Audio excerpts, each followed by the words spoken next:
If you need to buy some new shoes, you don't have to buy Nike. If you need a new phone, you don't have to buy an iPhone.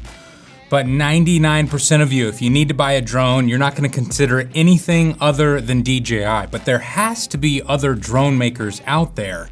And if there are they worth considering? Well, that's what we're going to test today, because I have been sent an Evo Nano by Autel Robotics. And hopefully in this video, we'll be able to figure out if DJI is king for a reason and they're the only drone maker you should currently consider, or are there other manufacturers out there that are making incredible products that maybe are a better value for the money? Let's figure it out.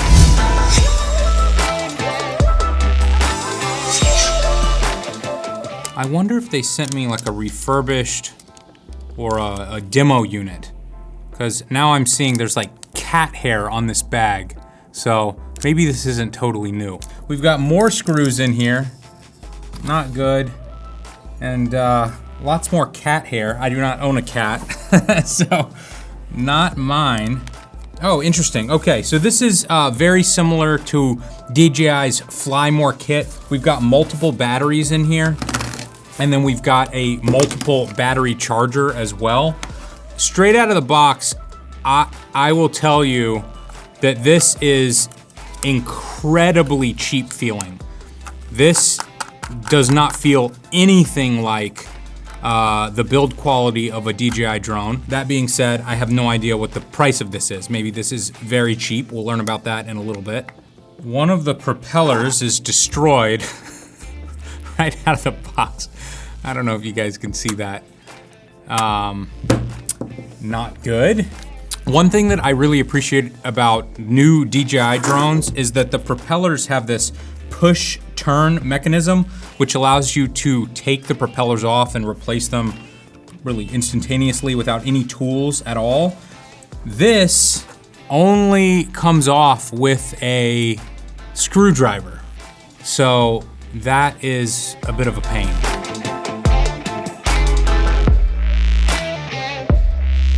All right, I just found a little screwdriver in the box, so that's nice that they include that. It also comes with many more propellers than just the two that were bouncing around in the bottom of the box. The controller has removable thumbsticks, which is nice. It just fits in a bag a little bit easier. And I have to say, this controller feels fantastic, especially compared to this super cheap feeling drone.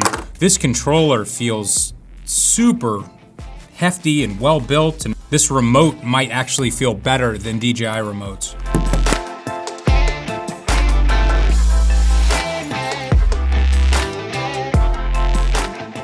All right, so I'm currently updating the firmware. Let's figure out how much this thing costs.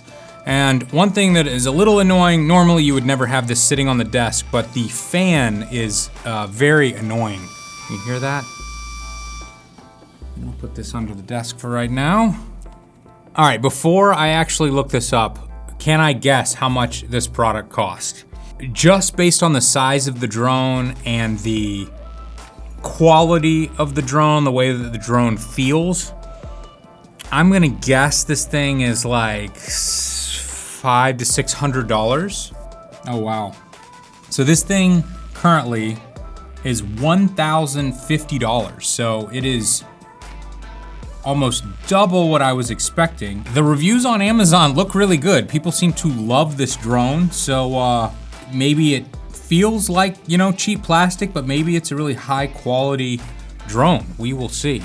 This drone says that it has 50 megapixel photos, which seems like bull. Just comparing this to other DJI drones currently on the market, I mean, the Air 2S, which is my current drone that I own, is $1,000.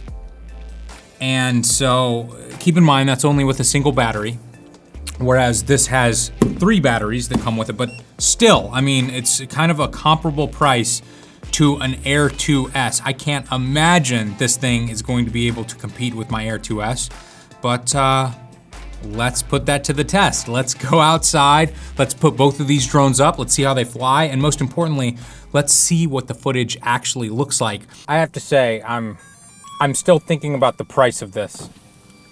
And the fact that for $1,000 you can get an Air 2S, which I'm about to do a side-by-side comparison.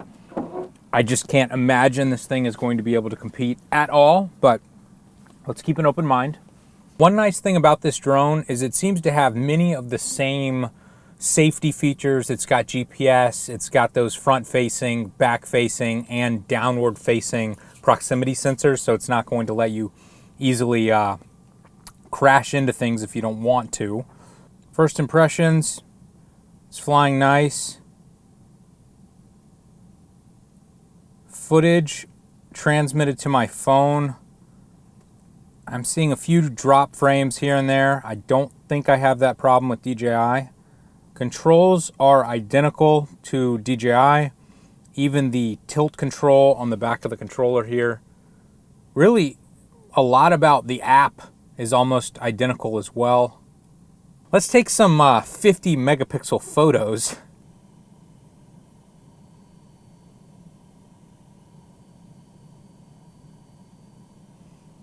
All right, I switched it to 50 megapixels. Let's take some shots here. One thing to also point out, this controller has a fan in it, and we've also got my AC going in the car, but can you hear this? Kind of loud.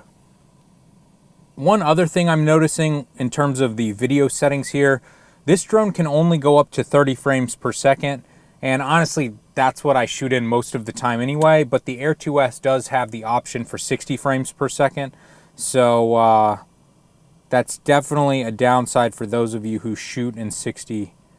All right, so this has, safe flying modes. It also has Ludicrous Mode, which I have just dropped into. And okay, the drone is definitely moving a lot faster now. So right now I'm trying to descend as quickly as possible while also moving forward. And this drone doesn't seem to descend very quickly when you're also moving forward, which is a bit strange. As you can see, when I don't go forward at all, it descends much more quickly. I don't think DJI does that. Yeah, it's like the drone wants to either descend or go forward, but it doesn't do both well. All right, we did it. It survived. All right, I gotta say, it flew really well. I wasn't expecting it to do that well just because it is so small and lightweight, but impressive. All right, let's put the Air 2S up. Much larger drone, obviously. We've got also a much larger camera.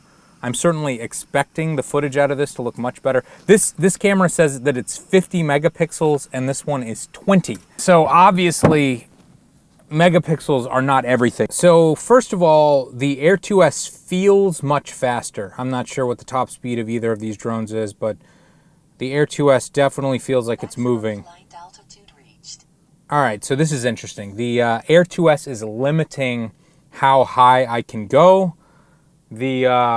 This guy did not care where I went.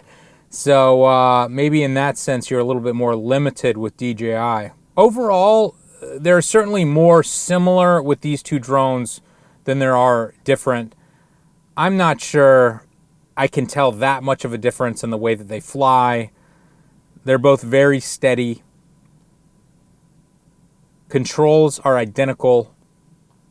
So this has never happened before. I have totally lost the feed. You can see me moving on the map, but I'm not actually able to see where I am on the screen. What is going on?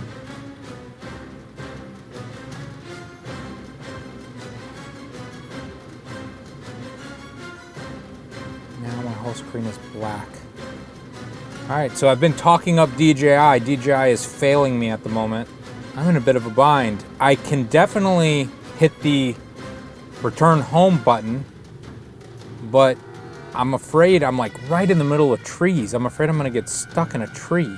I'm going to try to cut the controller off and cut it back on. There it is. So my controller is not connecting to it, and I gotta watch out because there are lots of puddles here. No, no, no, no, no, no, no, no, no, no, no, no, no, no, no, no, no. Oh my gosh.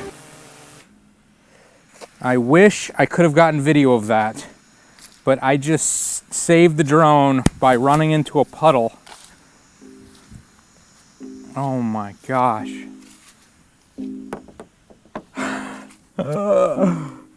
My feet are soaked. So I said I would give you guys an honest comparison. Like I said, this has never happened before. So far, I must admit, the underdog is working better than the DJI. Okay, and now it came back to life. It just needed to be reset. That is so weird. All right, that's enough drone flying for today. Goodness, I was afraid I was gonna destroy it. Let's go back to the computer and see what the footage actually looks like. All right, let's first compare JPEG images side by side. What is 8100 times 6100? It's 49,410,000. All right, so it is a 50 megapixel image. Zoomed into 100% on this image, it honestly doesn't look as bad as I thought it would. It's not great, but you know, if you shrunk this down to half, 25 megapixels, I think it's going to be pretty good. I am impressed. And when we compare this to DJI's shot here,